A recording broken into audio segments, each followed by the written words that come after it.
Les Américains ne sont pas capables de vaincre l'Iran dans sa position géographique actuelle. Ils n'ont même pas réussi à vaincre militairement les Houthis en 2025. L'Iran est un gros morceau difficile à avaler.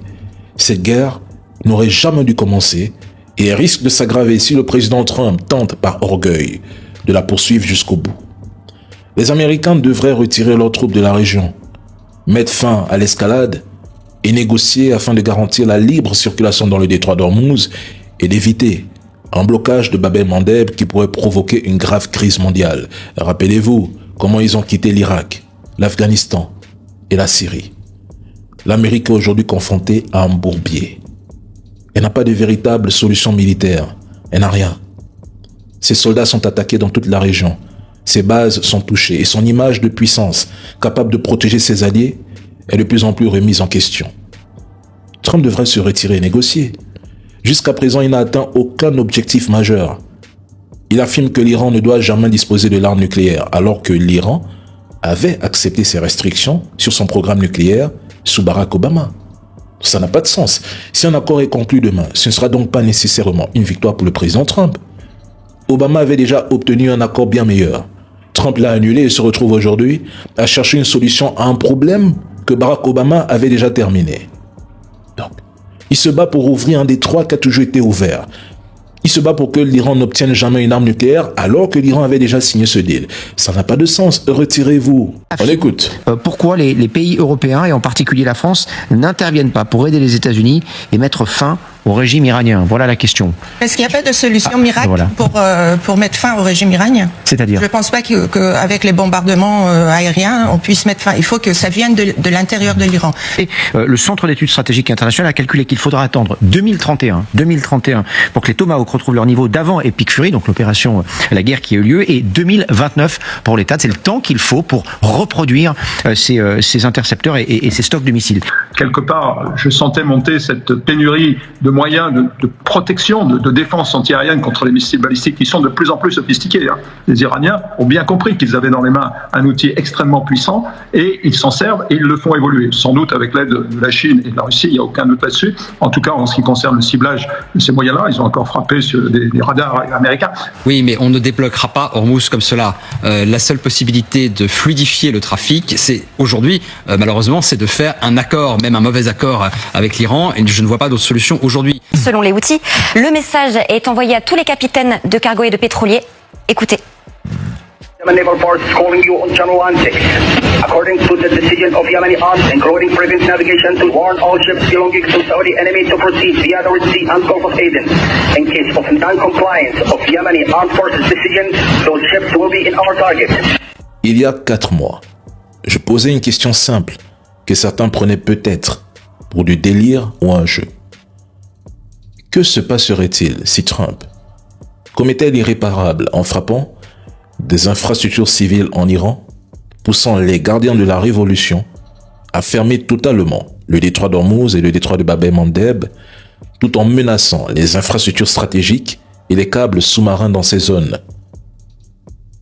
L'Occident est-il réellement préparé à un tel scénario?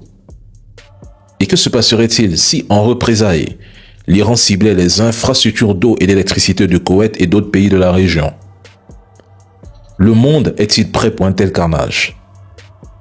Des millions de personnes pourraient se retrouver privées d'eau, d'électricité et des ressources essentielles à leur survie dans cette région.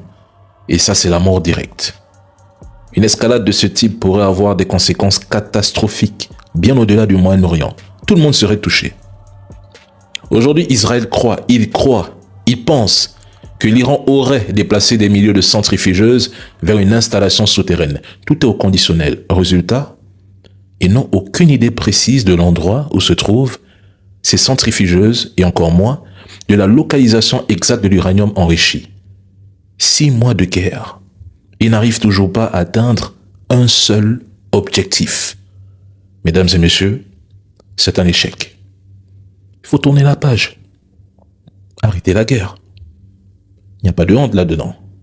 certain nombre. Cette nuit, il n'y a eu qu'un seul missile balistique, mais ce matin, il y a eu plusieurs attaques. Et ça pose la question de quelle est la stratégie de l'Iran sur la question des missiles. On assiste à deux changements dans la stratégie iranienne. Premièrement, on arrête de frapper la nuit. On ne frappe que la journée pour éviter que les lanceurs de missiles iraniens soient captés par les systèmes de défense. Le président iranien a enfin fait l'annonce choc attendue par tous les Iraniens. Il dit « Nous sommes désormais en mode conflit total avec les États-Unis d'Amérique. En d'autres termes, c'est mort les négociations. » Mais du côté américain, ça continue de fantasmer. Malgré 10 jours intenses de frappe, il laisse entendre que la porte des négociations serait toujours ouverte. Mais du côté iranien, il n'en est plus du tout question. On doit tout dénouer sur le terrain militaire, évidemment. Il faut l'avouer, mesdames et messieurs, que les États-Unis continuent avec leur double langage. D'un côté, ils souhaitent venger la mort des soldats américains. Pour un premier temps, on avait évoqué un bilan de 3 soldats. Mais hier, Donald Trump, à la surprise générale, aurait confirmé lui-même que le bilan serait désormais monté à 17. Ce qui revient toujours à dire en langage militaire qu'il faut le doubler.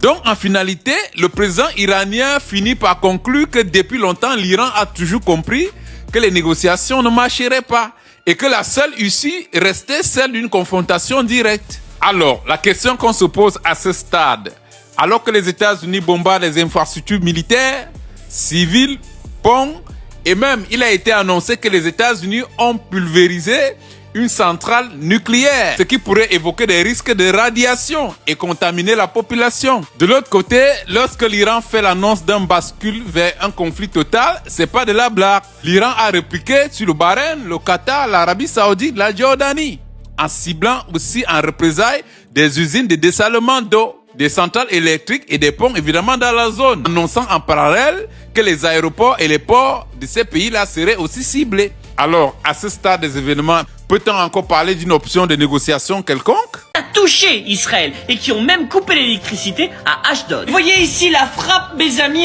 qui est donc dans la ville d'Ashdod, l'une des principales villes du pays, des centaines de milliers d'habitants, et cette frappe a coupé l'électricité à des milliers de familles, mes amis, une frappe iranienne de ce matin. Maintenant, une question se pose, parce que des frappes iraniennes sur l'entité, il y en a eu un... Les Iraniens sont intelligents. Ils frappent sans relâche la Jordanie, le Koweït et le Bahreïn depuis 8 jours pour briser le bouclier de défense américain qui s'étendait du Qatar à la Jordanie. Sans oublier qu'une partie des chasseurs et drones d'attaque américains engagés dans les opérations régionales décollent également de bases situées en Jordanie, en traversant notamment l'espace aérien irakien. Sans ces bases, les États-Unis auraient davantage de difficultés à mener des frappes continues contre l'Iran et seraient contraints de s'appuyer davantage sur leurs forces navales et sur Israël pour leur soutien défensif. Ces pays de la région ont été transformés en bases militaires pour disperser une partie des forces et des moyens américains afin d'éviter de concentrer leurs actifs militaires en Israël, ce qui les exposerait à une zone de vulnérabilité unique. L'objectif stratégique iranien est d'expulser la présence militaire américaine du Golfe et du Moyen-Orient. Cette stratégie pourrait également contribuer à renforcer l'influence régionale de l'Iran tout en ouvrant davantage d'espace à la Chine et à la Russie. À terme, cela pourrait remettre en question l'influence américaine sur les routes énergétiques et le pétrodollar régional. Et pour Téhéran, la stratégie est asymétrique, durable et politiquement calculée. Ils peuvent tenir aussi longtemps que nécessaire, pas Trump. Le gouvernement iranien avait clairement anticipé une guerre longue, contrairement à Trump qui misait dès le 28 février sur un conflit rapide. Ali Larijani l'a dit dès les premiers jours de la guerre. L'Iran est prêt à absorber les coups et à durer. Et ça, les Américains ne le comprennent toujours pas. Donc voilà, nous avons essayé de parcourir de long à large tous ces dossiers. Si vous avez aimé cette vidéo, n'hésitez surtout pas à abonner-vous, liker, partager à d'autres personnes. Surtout, activez la cloche de notification parce que c'est ici tout se passe. N'hésitez surtout pas, soyez vigilants. Prenez soin de vous. Ciao.